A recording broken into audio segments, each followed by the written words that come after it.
que vers le désert. La Mecque est prête à offrir jusqu'à 100 chameaux à celui qui ramènera Mahomet. Ou sa tête. Ils sont 3. Mahomet, Abou Par et Ourigat, le bédouin qui les guide.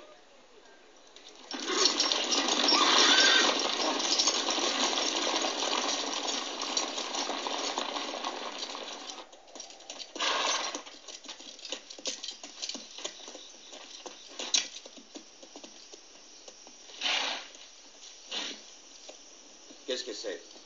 Ils n'ont pas fait brouter leurs chameaux. Ils ont mangé des dattes.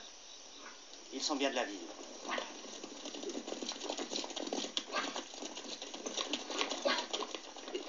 Pourquoi es-tu venu là? Médine se trouve au nord. Ils font les traces. Pas moi. Les nomades voyagent vers l'ouest. Je connais mon art. C'est vrai. On prétend que tu es capable de suivre un oiseau en humant les airs. Journée suivante. Il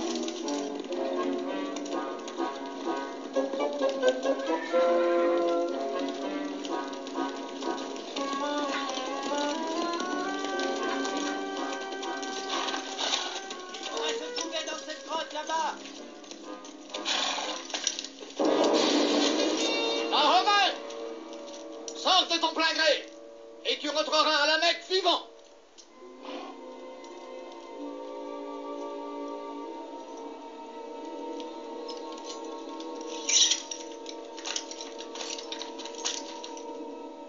Mahomet, montre-toi.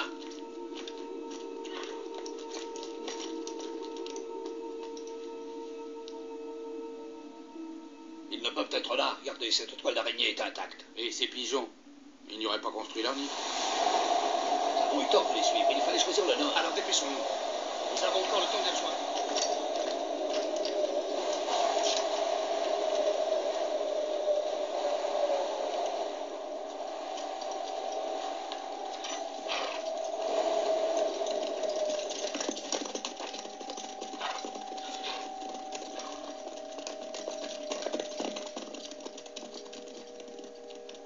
Quelques fils d'une toile d'araignée. C'est tout ce qui séparait Mahomet de ses meurtriers.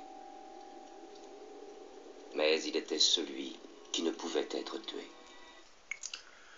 Bonjour à tous, vous venez encore de voir un petit extrait du film Le Messager, où on voit les poursuivants essayer de capturer le prophète Mahomet. Tout comme Moïse et Jésus-Christ, le prophète Mahomet sera auréolé d'une aura divine qui le protégera jusqu'à l'accomplissement de sa mission. Dans le film Le Messager, qui retrace la vie de Mahomet et la naissance de la religion islamique en Arabie, on peut voir la fameuse scène de la grotte, poursuivi par les hommes de main de la tribu des Korachites. Mahomet, qui était accompagné d'un compagnon et d'un guide, décideront de se réfugier dans une grotte. Et une fois qu'ils avaient franchi l'entrée de la grotte, une araignée qui apparaîtra mystérieusement se mettra à tisser sa toile, donnant l'illusion d'une grotte abandonnée, ce qui bien entendu sauvera Mahomet d'une mort certaine. Après avoir reçu la révélation, le prophète Mahomet se mettra à prêcher son nouvel enseignement religieux dans la ville de la Mecque. Mais la tribu des Korachites, qui régnait sur la Mecque à l'époque, voyait d'un très mauvais œil l'activisme religieux de Mahomet, qui n'hésitait pas à leur demander de quitter leur culte idolâtre pour revenir vers celui d'un Dieu unique. Au début, les Korachites l'épargnèrent, par respect pour sa famille puissante, qui était les Hachémites. Ils allèrent même jusqu'à lui proposer des richesses, de l'argent, voire le désigner comme le chef de la Mecque. Mais bon, le prophète Mahomet refusera toutes ces propositions. Lassé de son attitude, du moins par son attitude de refus, l'élite dirigeante de la Mecque se réuniront et décideront en fait de l'assassiner tout bonnement. Ils voulaient assassiner le prophète Mahomet pour se débarrasser de lui et de son message religieux qui menaçait leurs intérêts commerciaux dans la ville. Pour éviter les représailles des Hachémites, les Korachites décideront d'élire 20 jeunes hommes parmi les différentes tribus Korachites qui exécuteraient cette mission de nuit. De cette façon, le crime serait partagé par toutes les tribus et les Hachémites ne pourraient pas se battre seuls contre tous, ni identifier l'assassin de Mahomet. Quand la dite nuit tomba, les 20 jeunes hommes armés d'épées et de lances encerclèrent la maison du prophète et attendront qu'il sorte de chez lui pour la prière de l'aube, comme il le faisait régulièrement, habituellement. À l'heure dite de la prière, le prophète sortit, hein, mais les assaillants ne le remarquèrent même pas. Le prophète sortira de chez lui la tête haute, hein, sans armes. Les hommes qui le guettaient impatiemment ne le virent pourtant pas, car ils étaient plongés dans un profond sommeil. Bien entendu, un sommeil qui avait été stimulé par le créateur des mondes, hein, Dieu. Hein, bah oui, c'est Dieu qui les avait endormis, hein, pour qu'ils n'aillent pas jusqu'à tuer le prophète, hein, parce que c'était leur but. Hein. Et pour bien marquer son passage, le prophète fit le tour des 20 jeunes hommes armés, hein, qui dormaient profondément, et lança une poignée de sable à la face de chacun d'eux.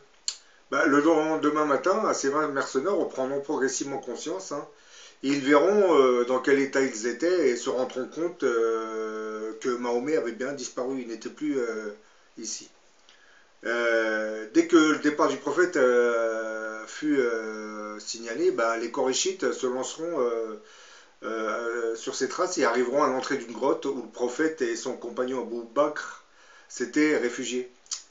Tout de suite après l'entrée des deux compagnons dans la grotte, une araignée tissa sa toile, hein, sur l'entrée de la grotte, hein, une colombe y pondit ses œufs et les couva.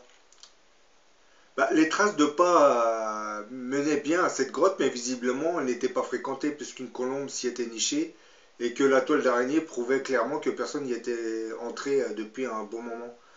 Plus bas dans la grotte, Abou Bakr dit à son ami Mohamed, du mot Mahomet, « Si l'un d'eux regarde sous ses pieds, il nous verra. Hein. » Bon, certains vont me dire, oui, s'ils sont restés longtemps dans cette grotte, la toile d'araignée, c'est normal que l'araignée finisse par tisser une toile. Hein. Le problème, c'est qu'ils ne sont pas restés très très longtemps dans cette grotte. Hein.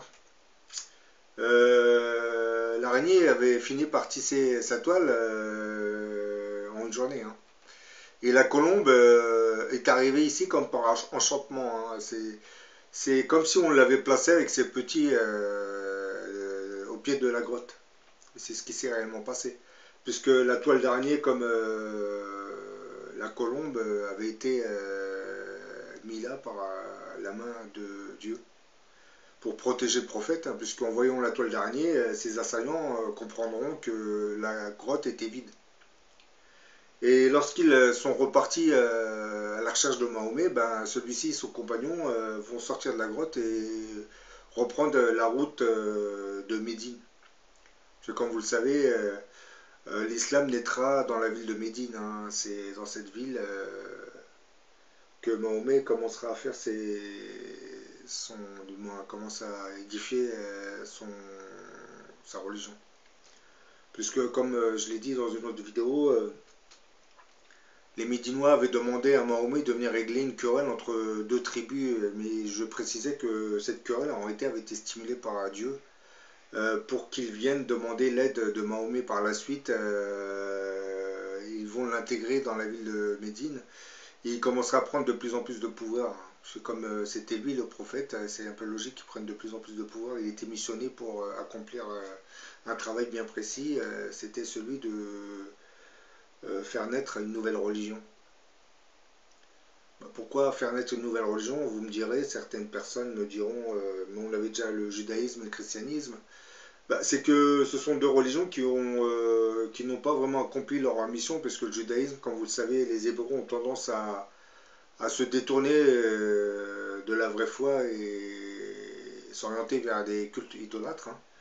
Quant au christianisme, quand on voit dans quelles conditions il a été imposé, je pense qu'il y a eu beaucoup trop de déviance et l'église romaine qui soi-disant devait représenter le Christ sur terre s'en est complètement éloignée. Hein, quand on voit surtout le confort dans lequel l'église se trouvait, qui était à des milliards d'années-lumière de ce qui était réellement le Christ. Hein.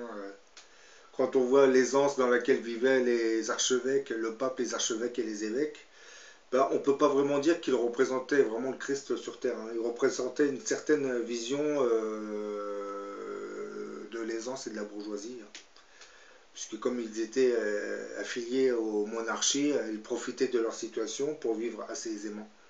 Donc ils ont fini par oublier le pourquoi de leur mission, hein, qui était d'évangéliser et de conditionner l'être humain pour qu'il ne fasse pas le mal.